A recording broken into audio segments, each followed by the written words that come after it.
এপ্রিলের মাঝামাঝিতেও পাঠ্য বই পায়নি অনেক শিক্ষার্থী। চলতি বছরের অভিজ্ঞতা নিয়ে আগাম কাজ শুরু এনসিটিবির। অ্যানুয়াল প্রকিউরমেন্ট প্ল্যান আমাদের অ্যাপ্রুভড হয়ে গিয়েছে এবং সেই অনুযায়ী আমরা এপ্রিলের লাস্ট পার্টে আমাদের টেন্ডার ফ্লোট করছি। চট্টগ্রামে সিআরবি মালিপাড়া বস্তিতে আগুনে পড়ল বহু ঘর বাড়ি। রাজধানীর ডেমরায় ফার্নিচারের দোকানে আগুন।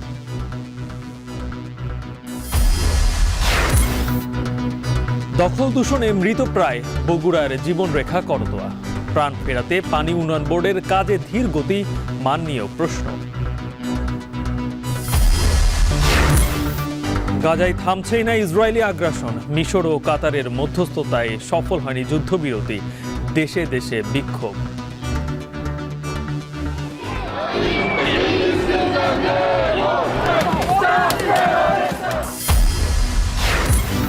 এবং পুরুষ ক্রিকেটে এগিয়ে চললেও আফগানিস্তানে বন্ধ নারী ক্রিকেট।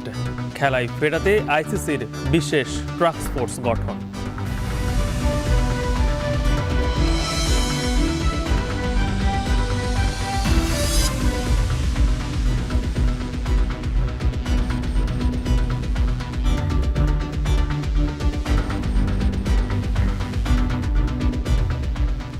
স্বাগত এখন বাণিজ্যে। শুনছিলেন শিরোনাম, সঙ্গে আছি গালিব ইবনে রিয়াজ। চলতি শিক্ষা বছরে শতভাগ বইয়ের ছাড়পত্র হয়েছে গত 24 মার্চ। তবে এপ্রিলের মাঝামাঝিতেও কোথাও কোথাও সব বই পায়নি শিক্ষার্থীরা। 2026 শিক্ষাবর্ষে যেন সব বই বছরের শুরুতেই দেওয়া সম্ভব হয়, ইতিমধ্যে সেই পরিকল্পনা করেছে এনসিটিবি। 2026 সালের প্রাথমিকের বই অক্টোবরে আর মাধ্যমিকের বই নভেম্বরে মাঠ পর্যায়ে পৌঁছানোর লক্ষ্য ঠিক করা হয়েছে। একই সাথে আবারও পরিমার্জন হচ্ছে 2012 সালের শিক্ষাক্রম। আরও জানাচ্ছেন ফরহাদ বিন নূর। রেওয়াজ মেনে বছরের শুরুর দিন প্রাথমিক ও মাধ্যমিকের বই বিতরণ শুরু করলেও এপ্রিলের মাঝামাঝি এসেও অনেক শিক্ষার্থীর হাতে পৌঁছায়নি সব পাঠ্য বই। যদিও এনসিটিবির সদ্য সাবেক চেয়ারম্যানের আশ্বাস ছিল জানুয়ারির মধ্যেই সব বই দেয়ার, তবে পাঠ্যপুস্তক বোর্ড জানিয়েছে চলতি বছরের শতভাগ পাঠ্য বইয়ের ছাড়পত্র হয়েছে 24 মার্চ। তবু প্রশ্ন থাকে এ বিলম্ব নিয়ে। ওনার কথার উপরে আশ্বাস দিয়ে উপদেষ্টা মহোদয় বারবার বইয়ের তারিখ ঘোষণা করে লজ্জিত হয়েছেন। মন্ত্রণালয় এই সরকারের আমার মনে হয় এই বই দেওয়া ছাড়া এ ধরনের বড় কোনো দুর্ঘটনা এই সরকারের আমলে ঘটে নাই। এটা সব মূলত তাই হলো এনসিটিবির অপরিকল্পনা। আমরা মনে করব এইবার এনসিটিবি পরিকল্পিতভাবে যাবে। পাশাপাশি আমি একটা দাবি করব যে অবস্থার পরিপ্রেক্ষিতে বাস্তবতার আলোকে সিদ্ধান্ত দিতে হবে। অন্তর্বর্তী সরকার 2012 সালের শিক্ষাক্রমে যে পরিমার্জন আনে তাতেও নানা বিষয় নিয়ে তৈরি হয় বিতর্ক।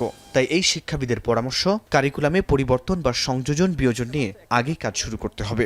একবারে প্রথম পদক্ষেপ হলো একটা এডুকেশন কমিশন, এবং সেই কমিশনের একটা পার্টের কাজ হবে যে একটা শিক্ষা নীতিটাকে রিভিউ করা এবং এর উপরে বেসিস করে কারিকুলামটা ঠিক করা এবং সেই অনুযায়ী সাজেস্ট করা যে পাঠ্য বই কেমন হবে এবং সেই অনুযায়ী কাজগুলো এখন থেকে শুরু করে দিতে হবে। না হলে কিন্তু আমরা 26 সালের প্রথম দিকে বই পাবো না। চলতি বছরের এই অভিজ্ঞতা থেকে শিক্ষা নিয়েই আসছে বছরের জন্য আগাম কাজ শুরু করার কথা জানালো এনসিটিবি। পরিকল্পনা করছে বছরের অক্টোবরের মধ্যে 2026 সালের প্রাথমিকের পাঠ্য বই এবং নভেম্বরের মধ্যে মাধ্যমিকের বই মাঠ পর্যায়ে পৌঁছানোর। অলরেডি আমাদের এপিপি অ্যানুয়াল প্রকিউরমেন্ট প্ল্যান আমাদের অ্যাপ্রুভড হয়ে গিয়েছে এবং সেই অনুযায়ী আমরা এপ্রিলের লাস্ট পার্টে আমাদের টেন্ডার ফ্লোট করছি। এবং প্রাইমারির ক্ষেত্রে আমাদের অক্টোবরের 26 অক্টোবরের মধ্যে আমাদের বই চলে যাবে, আর সেকেন্ডারির ক্ষেত্রে এটা mid part of November. NCTB আরও জানায় 2026 সালের জন্য পাঠ্য বই পরিমার্জন চলছে, যা এপ্রিলে শেষ হবার কথা। এবং আমাদের যে এক্সপার্ট প্যানেল আছে তার মাধ্যমে আমরা এই পরিমার্জনের কাজটা অলরেডি চলমান রেখেছি। ফরহাদ বিন নূর, এখন, ঢাকা। ভয়াবহ আগুনে পুড়ে ছাই চট্টগ্রামের সিআরবির মালিপাড়া বস্তির 20টি বসতঘর। সর্বস্ব হারিয়ে দিশেহারা বাসিন্দারা। সকাল 5:30টায় লাগা এই আগুন প্রায় 1 ঘন্টার চেষ্টায় নিয়ন্ত্রণে আনে ফায়ার সার্ভিসের 5টি ইউনিট। আগুনে কেউ হতাহত না হলেও সব মিলিয়ে প্রায় অর্ধ কোটি টাকার ক্ষতির দাবি ভুক্তভোগীদের। আরও জানাচ্ছেন কাজী মাহফুজ। দাউ দাউ করে জ্বলছে আগুন, পুড়ছে চট্টগ্রামের সিআরবির মালিপাড়া বস্তি। ভোর 5:30 হঠাৎ লাগা এই আগুন দ্রুত ছড়িয়ে পড়ে ঘন বসতিপূর্ণ বস্তির টিনের ঘরগুলোতে। দিকবিদিক ছোটাছুটি করতে থাকে মানুষ। খবর পেয়ে ঘটনাস্থলে ছুটে যায় ফায়ার সার্ভিসের 5টি ইউনিট। পৌনে 1 ঘন্টার চেষ্টায় নিয়ন্ত্রণে আসে আগুন। ততক্ষণে পুড়ে ছাই 20টি বসতঘর, যাতে পুড়ে যায় এসএসসি পরীক্ষার্থীর প্রবেশপত্র সহ প্রয়োজনীয় নানা কাগজ। কোলগ্রাউন্ড স্কুল থেকে এসেছি, তো আমি সকালে ঘুম থেকে ওঠার সাথে সাথে দেখে আগুন। তো আমি এখানে অ্যাডমিট কার্ড হতে কিছু বাইর করতে পারি নাই। তো আমি এখন পরীক্ষার হলে ঢুকতে পারবো কিনা সেটা জানি না। আমরা সবাই এখানে ঘুমাইতেছি, দেখতেছি হঠাৎ করে ধোঁয়া বেরোতেছে।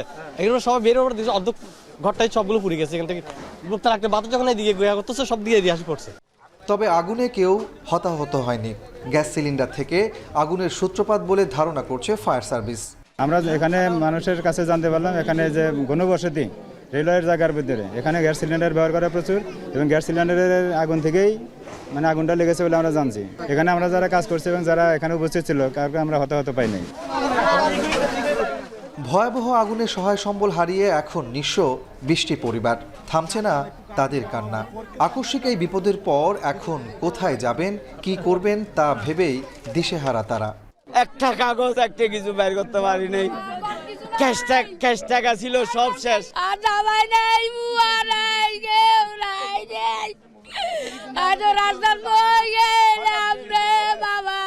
আগুন লাগতে আমি তাড়াতাড়ি ঘর থেকে জিনিস বাইর করতে চাইলাম, দেখতে আমার ঘরে আগুন চলে গিয়ে আসে, আর কিছু বাইর করতে পারিনি আমি। সকালবেলা তো অনেকে ঘর থেকে কিছুই বের করতে পারে নাই, টিল পরিমাণ একটা সুতো কেউ বের করতে পারে না এখান থেকে।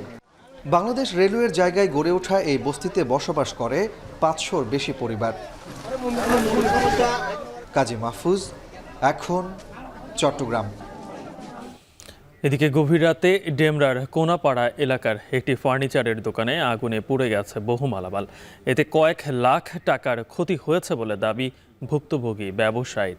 সোমবার রাত 2টার দিকে আগুন লাগলে স্থানীয়দের কাছ থেকে খবর পেয়ে ঘটনাস্থলে যায় ডেমরা ফায়ার সার্ভিসের 2টি ইউনিট।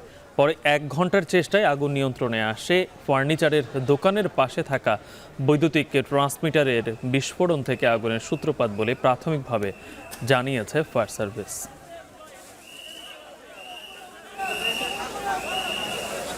স্টুডিও প্লাস কেমিক্যাল জাতীয় যে যারা কাপড়ের ছাপাখানা, এই ধরনের শুনছি লোকমুখে।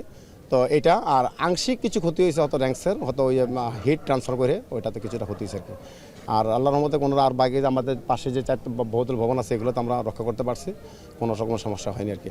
তো লোকমুখে জানতে পারছে আগুনটা সামনে একটা ট্রান্সফর্মার আছে, ট্রান্সফর্মার থেকে আগুনটা হয়তো ট্রান্সফর্মারটা ইয়ে হয়েছে আর কি, স্পার্কিং করে ওই ইয়াতে ফার্নিচার দোকানে আগুনটা প্রথমে সূত্রপাত হয় আর কি। বগুড়া শহরের জীবনরেখা করতোয়া নদী। প্রাচীন এই নদী দখল, দূষণ আর ভরাটে মৃতপ্রায়। অনেক স্থানে সরু নাব্য সংকট সহ সৌন্দর্য বিলীনের পথে। সেই করতোয়াকে প্রাণ দিতে কাজ করছে পানি উন্নয়ন বোর্ড।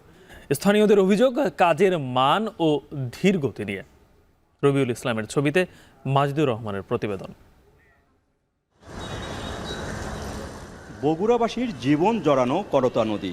এই নদীর তীরেই গড়ে উঠেছিল প্রাচীন সভ্যতা পুণ্ডবর্ধন। একসময় যাত্রী ও বাণিজ্য জাহাজে গন্তব্য ছিল এই নদী। ছিল মাঝিদের ভাটিয়ালি গানের সুর। কিন্তু সময়ের ব্যবধানে দখল, দূষণ আর ভরাটে প্রাণ হারিয়েছে নদীটি।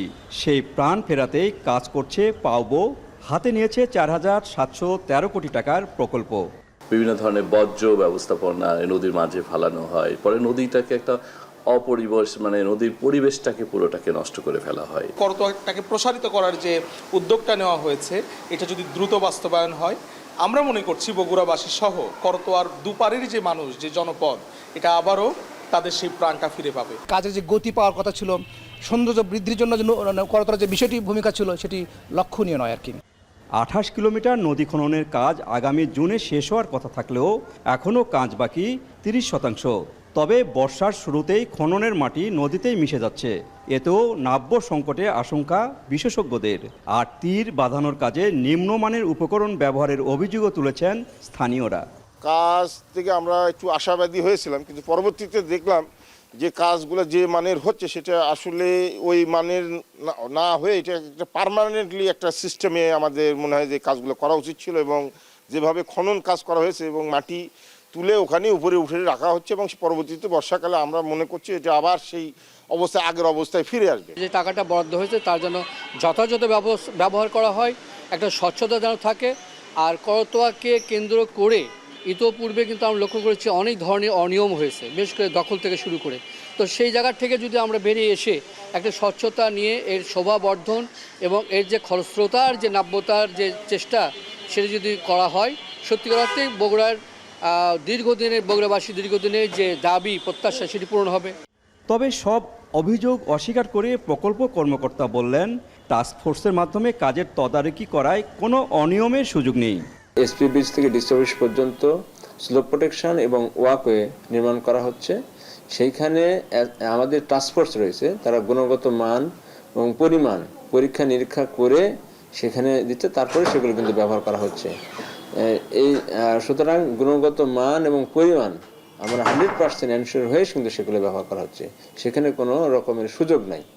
এই উন্নয়ন নদীর প্রাণ ফিরিয়ে আনার পাশাপাশি কৃষি এবং মৎস্য খাতে ইতিবাচক ভূমিকা রাখবে। করতা নদীকে নতুন জীবন দিতে হলে প্রকল্পের কাজ সময়মতো ও গুণগতভাবে সম্পন্ন করতে হবে, এমনটি দাবি বগুড়াবাসীর।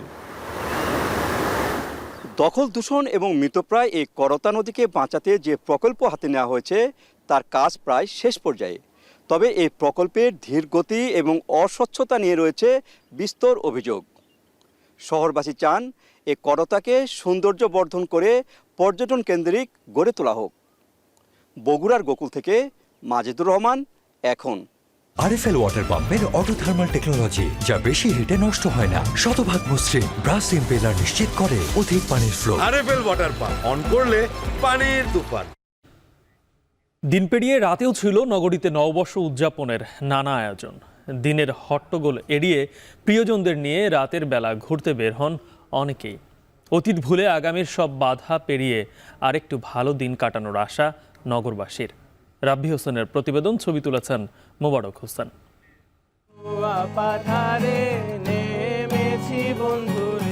আধারের এই ভরা চাঁদের বয়স আজ 16 দিন। তবুও বৈশাখের প্রথম রাতে পাতার ফাঁকে উকি দিয়ে জাহির করা আমি এখনো তরুণ।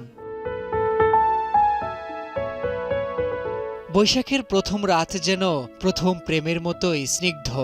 প্রেয়সীর লাল পাড়ের সাদা শাড়িতে ঘটা করে বৈশাখের আগমন বিঁধেছে প্রেমিকের বুকে। বছর জুড়ে জমিয়ে রাখা সময়ের হিসেব এবার চুকিয়ে নিয়ে ভালোবাসার হালখাতা করা। নতুন বছরে প্রিয়জনকে আরেকটু ভালো রাখার প্রতিশ্রুতি দুজনের। সামনের বছরটা আরেকটু ভালোভাবে মা, ফ্যামিলি, আমার হাজব্যান্ড, আমার সবাইকে নিয়ে, আত্মীয় স্বজন সবাইকে নিয়ে যেন ভালো থাকতে পারি।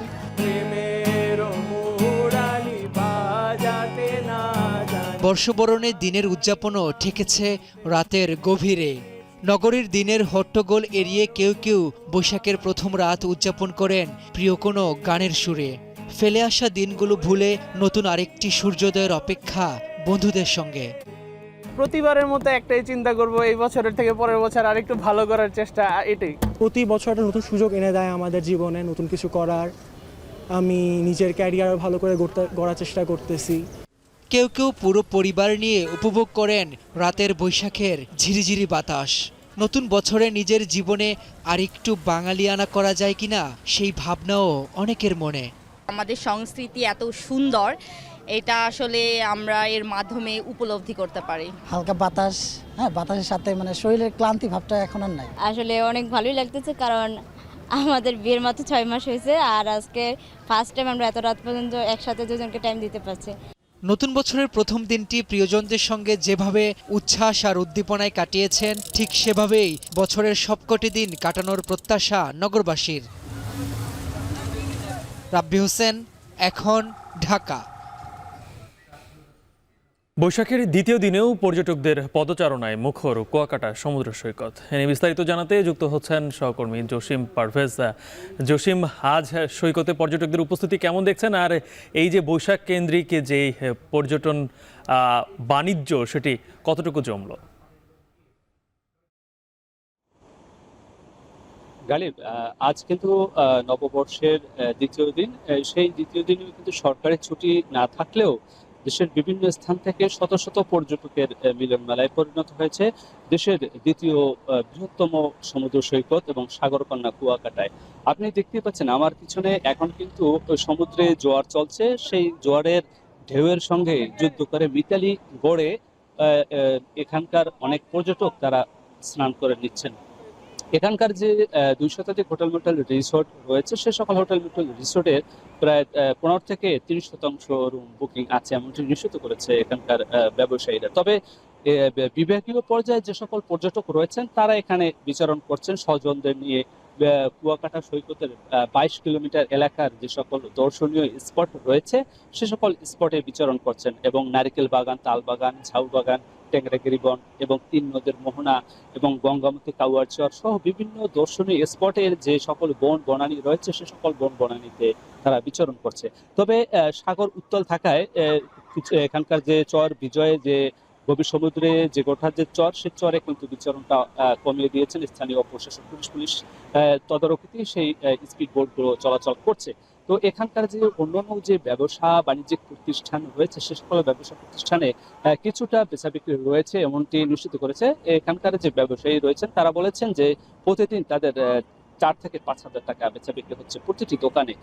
এছাড়া যে অন্যান্য যে দর্শনীয় স্পট রয়েছে সেখানেও কিন্তু যে স্পট কেন্দ্রিক যে সকল ব্যবসা বাণিজ্য রয়েছে, বাণিজ্যিক প্রতিষ্ঠান রয়েছে, সেখানে বাণিজ্যিকভাবে গতিশীল রয়েছে। এক কথা বলা যায় যে কুয়াকাটা নগরী পর্যটন নগরী কিন্তু বাণিজ্যিকভাবে কিছুটা গতিশীল রয়েছে। তো আগামী 18 কি 19 তারিখে এখানে যে এখানকার যে স্থানীয় যে রাখাইনদের সাংরাই উৎসব রয়েছে, জলকেলি উৎসব, সেই উৎসবকে কেন্দ্র করেও আবার আরেকটি এখানে মিলন মেলা পরিণত হবে পর্যটকদের, এমনটি প্রত্যাশা করছেন ব্যবসায়ীরা।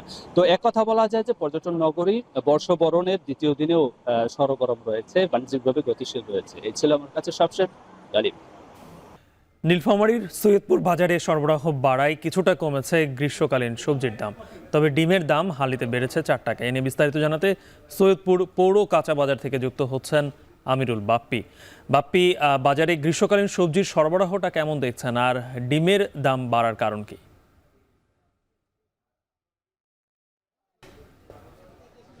গালিব, গ্রীষ্মকালীন যে সবজি এখন ওঠার কথা সেগুলো মোটামুটি উঠতে শুরু করেছে বলেই সরবরাহটা বেশ ভালো, এবং এ কারণেই দাম এখনো পর্যন্ত সহনীয় পর্যায়ে আছে এবং কিছু কিছু সবজির দাম কমেছে। তবে এখন সবজির মধ্যে দাম বেড়েছে একটুখানি পটলের। এটা বেড়েছে বলতে বাড়তি দামেই বিক্রি হচ্ছে।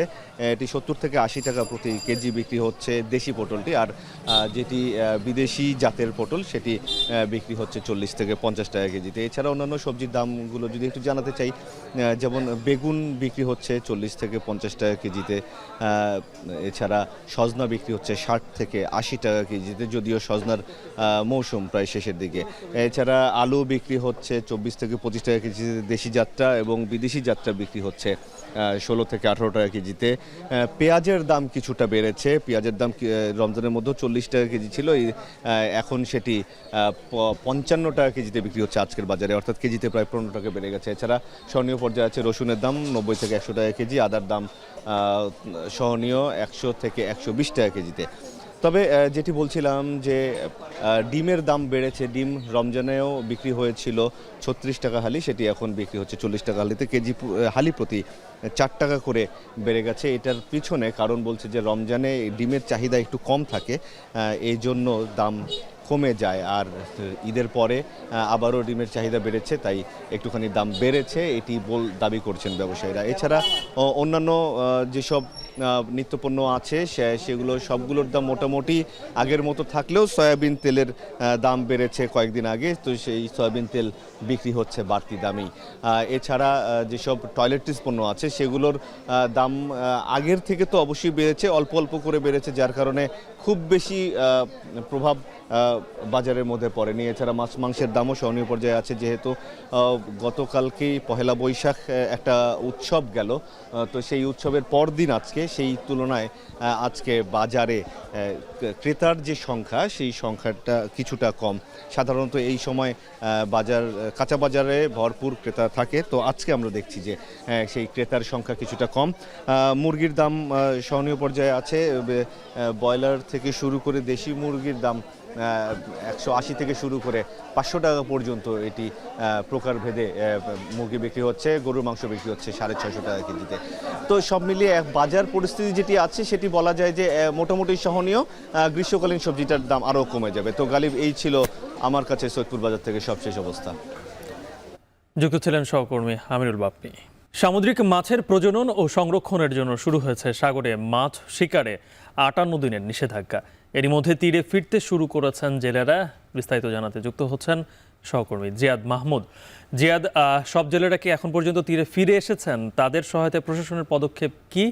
আর মাছ এই যে নিষেধাজ্ঞা দেওয়া হয়েছে সে ব্যাপারে বাস্তবায়নে প্রশাসনের পক্ষ থেকে কি কি পদক্ষেপ নেওয়া হয়েছে?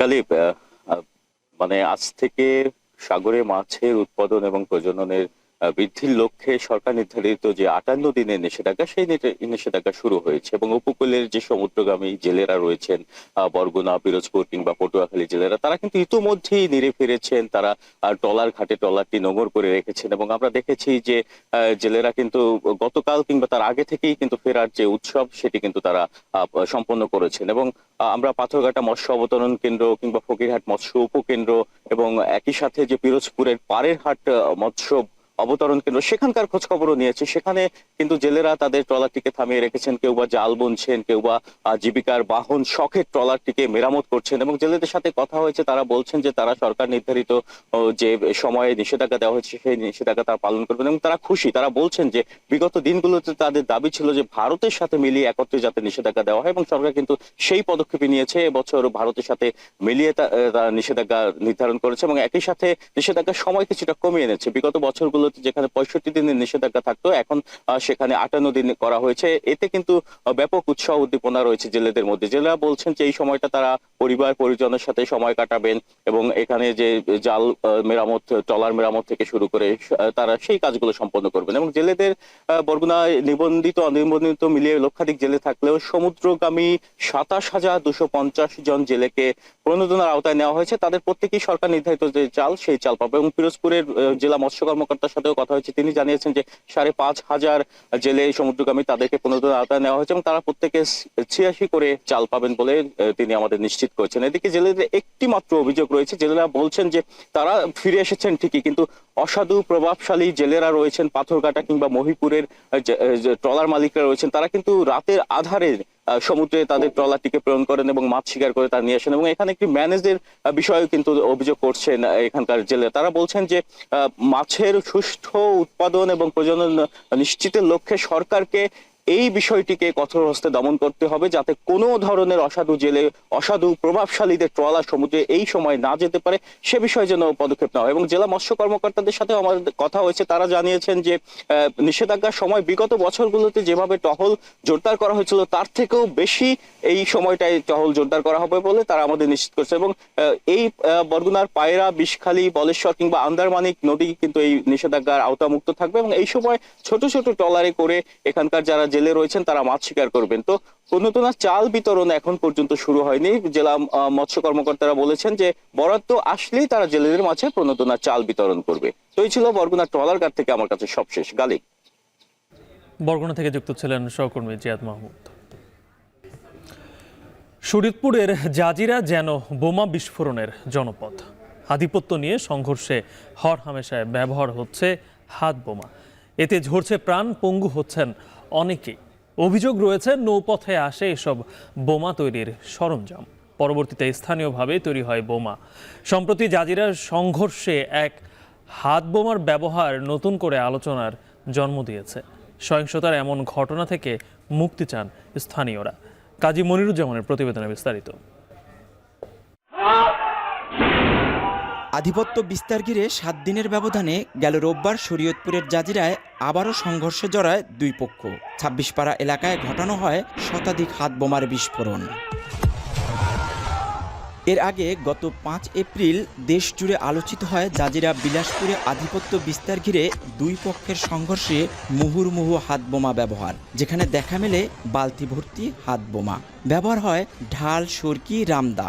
যদিও স্থানীয়দের কাছে এসব ঘটনা গত 4 দশকের বিভিন্ন সংঘর্ষের খণ্ডচিত্র।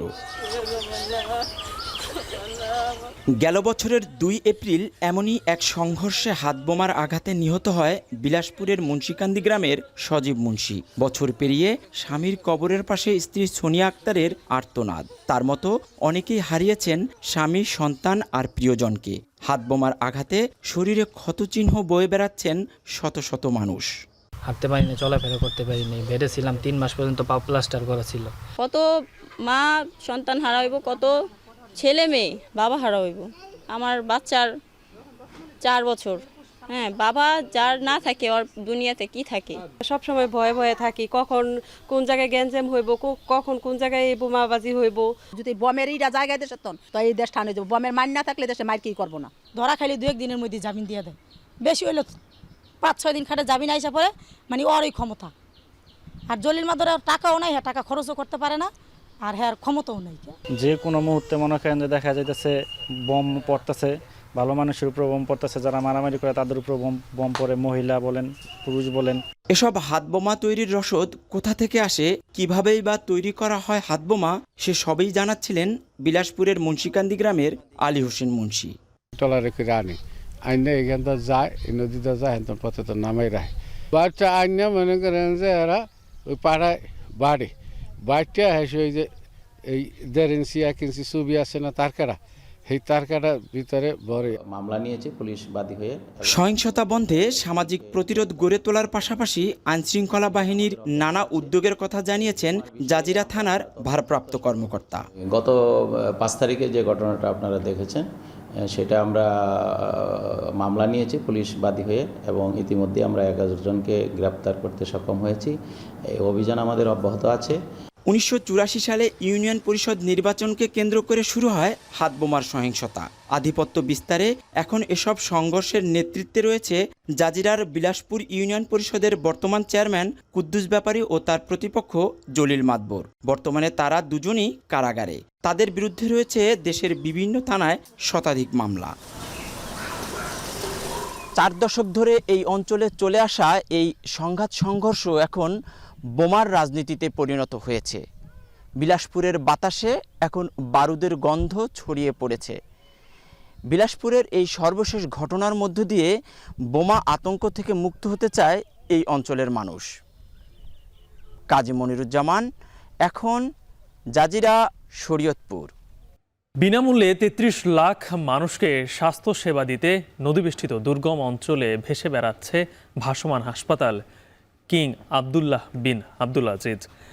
এক অঞ্চলের মানুষ সেবা পাবেন 2.5 থেকে 3 মাস পর্যন্ত।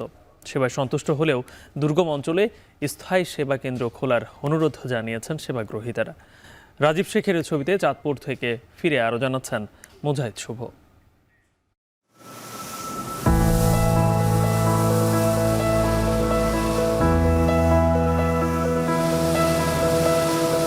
চাঁদপুর থেকে 5 কিলোমিটার দূরের হাইমচর। 2.5 মাস ধরে নোঙর করে আছে ভাসমান হাসপাতাল কিং আবদুল্লাহ বিন আব্দুল আজিজ। প্রত্যন্ত নদীবেষ্টিত ও উপকূলীয় অঞ্চলের মানুষের সেবায় নিয়োজিত আবদুল্লাহ বিন আজিজ চ্যারিটি ফাউন্ডেশনের 5ম তথা সর্ববৃহৎ জাহাজ এটি। Doctor, nurse, pathologist, pharmacist, physiotherapist সহ 18 জনের মেডিকেল টিম দুর্গম অঞ্চলের মানুষের প্রত্যাশা পূরণে কতটা সফল তা শোনা যাক সেবা গ্রহীতাদের মুখেই। চাঁদপুর গেলে আমাদের টিকিট পাই না, ভর্তির সিরিয়াল পাই না, মানে ডাক্তার ঠিকমতো পাই না। ওদের আলগি বাজার আর ওদিকে হলো একদম গোসারা শরীয়তপুর, এছাড়া এর মাঝে কোনো হাসপাতাল নেই। মানে বাসমান এটা পাওয়াতে আমাদের অনেক সুযোগ সুবিধা হচ্ছে। ক্রিমটা আক্রান্ত স্থানে দিনে 2 বার ব্যবহার করবেন। রোগলে বুঝছি যাইতারি না, কি টাকা পয়সা নাই, বুগিয়া টুকিয়ে রয়েছি। এই হাসপাতাল আইসে হইতে 3 বার ওষুধ নিলাম। যাদের পরীক্ষা নিরীক্ষা দরকার হয় তাদের পরীক্ষা নিরীক্ষা করে এবং ওষুধও দিচ্ছে।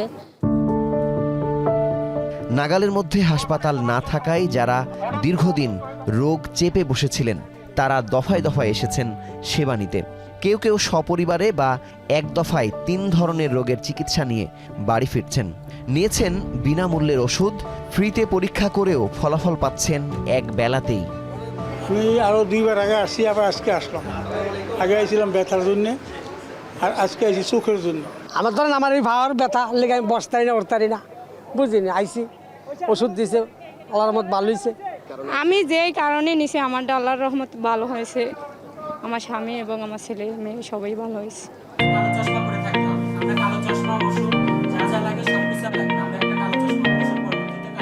মাতৃ ও শিশু স্বাস্থ্য, মুখ, দাঁত, নাক, কান, গলা, বার্ন, প্লাস্টিক ও রিকনস্ট্রাকটিভ সার্জারির মতো জটিল সমস্যার সমাধান মিলছে এই ভাসমান হাসপাতালে। অস্পষ্ট দৃষ্টি নিয়ে যারা বেঁচে ছিলেন তারা বিনামূল্যে করাতে পারছেন চোখের ছানি অপারেশন। এইটা ভবিষ্যতে বাংলাদেশ সরকার তথা স্বাস্থ্য মন্ত্রণালয়, স্বাস্থ্য অধিদপ্তরের কাছে 5 বছর শেষে এটা অ্যাকচুয়ালি হস্তান্তরিত হবার কথা, এবং সেই কার্যপরিধি এবং বিষয়গুলো আমরা অ্যাকচুয়ালি পর্যবেক্ষণে এখানে এসেছি। দিস ইজ আ জার্নি, আমরা সব একসাথে করব উইথ কমিটমেন্ট টু ব্রিং যারা অনেক দূরে, those who are far away, so that you become the center of our responsibility. দেশের দুর্গম অঞ্চলের মানুষ দূরের হাসপাতালে গেলেও অনেকেই একদিনে চিকিৎসা শেষ করে ফিরে আসতে পারেন না, সাধ্যমতো খরচ করার পরেও। এছাড়া এসব অঞ্চলে চিকিৎসক সহ গুরুত্বপূর্ণ পদ ফাঁকা থাকায় ঢাকা বা পার্শ্ববর্তী বিভাগীয় শহরে যেতে বাধ্য হন রোগীরা। সবাইকে করতালি দেওয়ার জন্য বিনীতভাবে অনুরোধ জানাই। অসহায় এসব মানুষের খোঁজ নিতে দুর্গম চরে এসেছেন স্বাস্থ্যসেবা সচিব, স্বাস্থ্য অধিদপ্তরের মহাপরিচালক ও জাহাজ পরিচালনাকারী ফ্রেন্ডশিপের প্রতিষ্ঠাতা। সামাজিক উন্নয়ন সংস্থা ফ্রেন্ডশিপের তত্ত্বাবধানে 5টি ভাসমান জাহাজ ইতিমধ্যেই 3 লক্ষ মানুষের স্বাস্থ্যসেবা নিশ্চিত করেছে, কিন্তু আগামী 5 বছরে তাদের লক্ষ্য 33 লক্ষ রোগীর কাছে পৌঁছানো। কিন্তু এই সোনার হরিণ একেবারেই ছাড়তে চান না এই দুর্গম চরের মানুষেরা। তারা চান কিং আব্দুল আজিজ হিউম্যানিটেরিয়ান ফাউন্ডেশনের মাধ্যমে স্থায়ী কোনো ব্যবস্থা করা, যাতে তারা নিয়মিতভাবে এই দুর্গম অঞ্চলে তাদের স্বাস্থ্যসেবা নিশ্চিত করতে পারেন। মুজাহিদ শুভ, হাইমচর, চাঁদপুর। আন্তর্জাতিক প্রসঙ্গ, গাজায় আগ্রাসন আরও জোরদার করেছে ইসরায়েল। এবার দক্ষিণাঞ্চলের খান ইউনুস শহরে ফিলিস্তিনিদের আশ্রয় নেওয়া তাঁবু লক্ষ্য করে আর্টিলারি শেল হেলিকপ্টার দিয়ে হামলা করেছে দখলদাররা। সোমবার একই সঙ্গে চালানো স্থল অভিযান নিহত হয়েছে অন্তত 15 ফিলিস্তিনি। এনে ইসরায়েলি হামলায় নিহতের সংখ্যা প্রায় 51,000। বিষয়টি নিশ্চিত করেছে আল জাজিরা। এদিকে মিশর ও কাতারের মধ্যস্থতায় হামাস ইসরায়েল যুদ্ধবিরতি আলোচনা ফলপ্রসূ হয়নি বলে জানিয়েছে সংবাদ মাধ্যমটি। হামাস চাইছে গাজায় যুদ্ধ বন্ধ করলে ইসরায়েলি বন্দীদের মুক্তি দেবে তারা। অপরদিকে ইসরায়েল নতুন করে হামাসকে নিয়ন্ত্রণের শর্ত জুড়ে দিয়েছে, তবে ইসরায়েলের এই শর্ত প্রত্যাখ্যান করেছে হামাস। এদিকে গাজায় ইসরায়েলের গণহত্যার প্রতিবাদে ব্যাপক বিক্ষোভ হয়েছে নেদারল্যান্ডসের আমস্টারডামে ও তুরস্কের ইস্তাম্বুলে।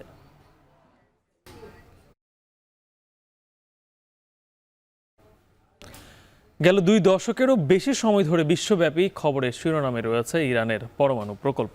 মার্কিন অনেক প্রেসিডেন্টই নানা সময় ইরানকে নিষেধাজ্ঞার আওতায় এনেছে। সেই সঙ্গে বহু বছর ধরে মধ্যপ্রাচ্যে আঞ্চলিক যুদ্ধ আতঙ্ক তো রয়েছেই। তবে একসময় দেশটির পরমাণু প্রকল্পে সহযোগিতা করা যুক্তরাষ্ট্র এখন কেন তেহরানের পরমাণু কার্যক্রম বন্ধে উঠে পড়ে লেগেছে? পরাশক্তির দেশ ইরানের পরমাণু প্রকল্প নিয়ে কেনই বা এত ভীতি পশ্চিমাদের? বিস্তারিত জানাচ্ছেন ঈশিতা ব্রহ্ম।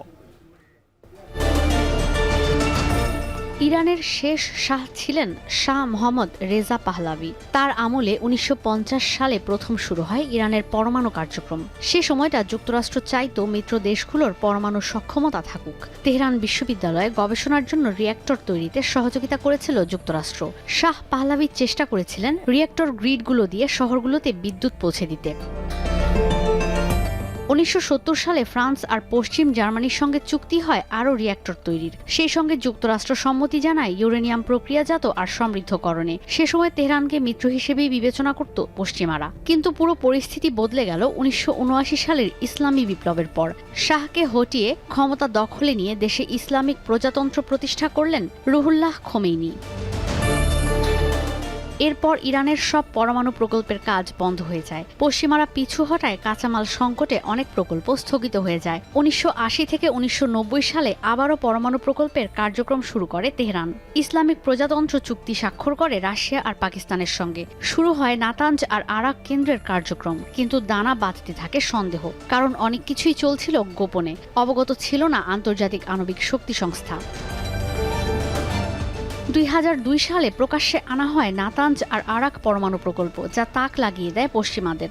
আন্তর্জাতিক পরমাণু শক্তি সংস্থা জানায় পরমাণু অস্ত্র বানানোর প্রস্তুতি নিচ্ছে তেহরান। সে সময় জাতিসংঘে প্রস্তাব পাশ হয় ইরানে ইউরেনিয়াম প্রক্রিয়াজাত আর সমৃদ্ধকরণ স্থগিতে। নিষেধাজ্ঞা দেওয়া হয় প্রতিরক্ষা, জ্বালানি আর ব্যাংকিং খাতে। এরপর 2015 সালে বিশ্বের শীর্ষ 6 শক্তিশালী দেশ যুক্তরাষ্ট্র, যুক্তরাজ্য, ফ্রান্স, জার্মানি, রাশিয়া আর চীনের সঙ্গে joint comprehensive plan of action স্বাক্ষর করে ইরান। চুক্তি অনুযায়ী ইরানের সর্বোচ্চ 3.67% পর্যন্ত ইউরেনিয়াম সমৃদ্ধ করতে পারবে, মজুত করতে পারবে 300 কেজি পর্যন্ত সমৃদ্ধ ইউরেনিয়াম। ফলে হাজার হাজার সেন্ট্রিফিউজ ধ্বংস করে দেওয়া হয়। বিনিময়ে ইরান পায় আন্তর্জাতিক নিষেধাজ্ঞা থেকে মুক্তি। আন্তর্জাতিক বাজারে অবাধে কেনাবেচা শুরু হয় ইরানের জ্বালানি তেলের। কিন্তু ডোনাল্ড ট্রাম্প ক্ষমতায় এসে 2018 সালে এই চুক্তি থেকে বেরিয়ে যান। তার দাবি ছিল চুক্তির পরও ইরান ব্যালিস্টিক মিসাইল তৈরি করছে আর সশস্ত্র গোষ্ঠীগুলোকে সাহায্য করছে। 2021 সালে জো বাইডেন ক্ষমতায় আসার পর জানুয়ারিতে জানা যায় ফোর্দো পরমাণু কেন্দ্রে ইউরেনিয়াম সমৃদ্ধকরণ 20% উন্নীত করেছে তেহরান।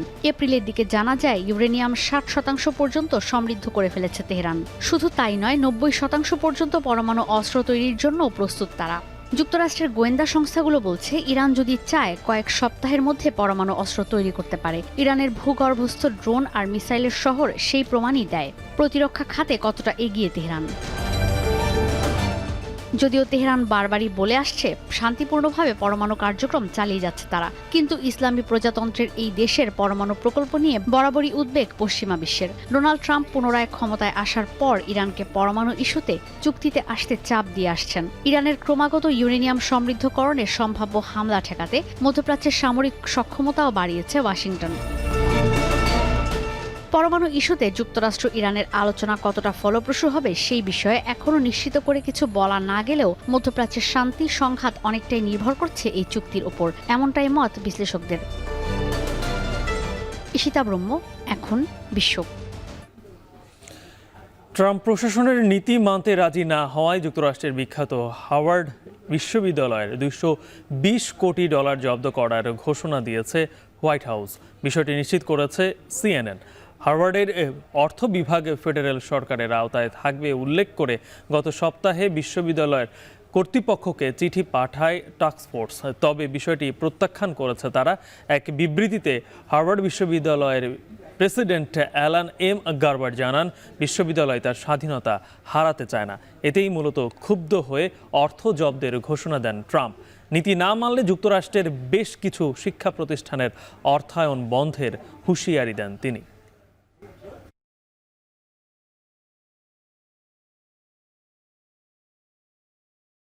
খেলার খবর। নারী বিশ্বকাপ বাছাই আজ স্কটল্যান্ডের বিপক্ষে মাঠে নামছে বাংলাদেশ। লাহোরের গাদ্দাফি স্টেডিয়ামে দুই দলের ম্যাচটি শুরু হবে বিকেল 3টায়। টানা 2 ম্যাচ জিতে 4 পয়েন্ট নিয়ে সুবিধাজনক অবস্থানে আছে নিগার সুলতানার দল। স্কটিশদের হারাতে পারলেই মূল পর্বের আরও কাছে যাবে লাল সবুজ প্রতিনিধিরা। এবারের বাছাই এখন পর্যন্ত বাংলাদেশ 2 ম্যাচ খেললেও স্কটল্যান্ড খেলেছে 3 ম্যাচ। এর মধ্যে 2টিতে জিতলেও 1টিতে হেরেছে দলটি। 6 দলের বাছাই পর্ব থেকে 2টি দল খেলবে মূল পর্বে।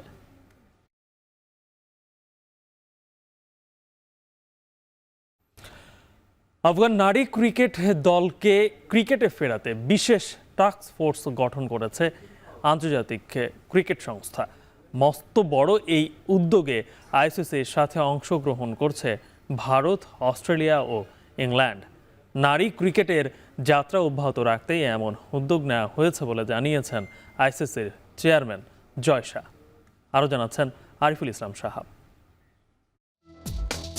বিশ্ব ক্রিকেটে চলমান নারী পুরুষের সাম্যের গান, অথচ আফগানিস্তানে পরিস্থিতি ভিন্ন। পুরুষ ক্রিকেট দুর্বার গতিতে এগিয়ে চললেও আফগানিস্তানে লম্বা সময় ধরে বন্ধ নারী ক্রিকেট। আফগান নারী দলকে ক্রিকেটে ফেরাতে দফায় দফায় পুরুষ সিরিজ বাতিল করেছে অস্ট্রেলিয়া, তবে অনড় তালেবান সরকার তাতে বিন্দুমাত্র বিচলিত হয়নি। শেষমেশ বিশেষ পন্থা অবলম্বন করেছে আইসিসি। বিশেষ সেই পন্থায় আফগান নারী ক্রিকেটারদেরকে উচ্চতর প্রশিক্ষণ থেকে শুরু করে উপযুক্ত পরামর্শ, নিয়মিতভাবে প্রয়োজনীয় অর্থ বরাদ্দের পাশাপাশি সার্বিক সহায়তা করবে ক্রিকেটের সর্বোচ্চ নিয়ন্ত্রক সংস্থাটি। এই উদ্যোগে আইসিসির অংশীদার হয়েছে ক্রিকেট বিশ্বের তিন মোড়ল ভারত, ইংল্যান্ড ও অস্ট্রেলিয়া। ক্রিকেটের সর্বোচ্চ এই নিয়ন্ত্রক সংস্থাটি মনে করে এই পদক্ষেপ আফগান নারী ক্রিকেটারদের জীবনযাত্রার মান উন্নয়নে সাহায্য করবে। 2021 সালে আফগানিস্তানে তালিবানি শাসন জারি হওয়ার পর পুরুষ ক্রিকেট চালু থাকলেও আফগান নারী ক্রিকেটের যাত্রা কার্যত বন্ধ হয়ে যায়। নিজেদের লক্ষ্যে অবিচল থাকতে আত্মীয় স্বজন সহ নারী ক্রিকেটাররা পাড়ি জমান অস্ট্রেলিয়ায়, তবে লম্বা সময় আলোর মুখ দেখেনি তাদের ক্রিকেট। অবশেষে আইসিসির বিশেষ টাস্ক ফোর্স গঠনের ঘোষণায় আবারও ক্রিকেটে ফেরার অপেক্ষায় আফগান নারীরা। আরিফুল ইসলাম সাহাব, এখন বাণিজ্যে শিরোনামগুলো আরও একবার। এপ্রিলের মাঝামাঝিতেও পাঠ্য বই পায়নি অনেক শিক্ষার্থী। চলতি বছরের অভিজ্ঞতা নিয়ে আগাম কাজ শুরু এনসিটিতে। অ্যানুয়াল প্রকিউরমেন্ট প্ল্যান আমাদের অ্যাপ্রুভড হয়ে গিয়েছে এবং সেই অনুযায়ী আমরা এপ্রিলের লাস্ট পার্টে আমাদের টেন্ডার ফ্লোট করছি। চট্টগ্রামে সিআরবি মালিপাড়া বস্তিতে আগুনে পুড়ল বহু ঘরবাড়ি। রাজধানীর ডেমরায় ফার্নিচারের দোকানে আগুন।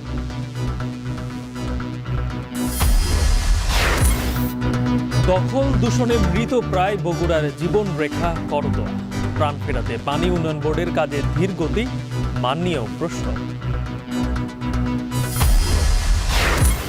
গাজায় থামছেই না ইসরায়েলি আগ্রাসন। মিশর ও কাতারের মধ্যস্থতায় সফল হয়নি যুদ্ধবিরতি। দেশে দেশে বিক্ষোভ।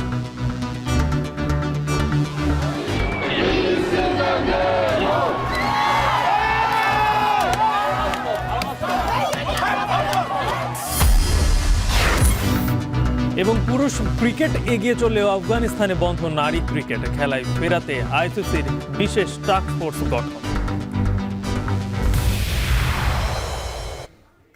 এই ছিল এখন বাণিজ্যের আয়োজন। এখন টেলিভিশন ওয়েবসাইটে দেখতে ভিজিট করুন এখন.টিভি। ফেসবুকে চোখ রাখুন facebook.com/tv.এখন, আর ইউটিউবে লাইভ দেখতে ভিজিট করুন youtube.com/c/এখন.tv।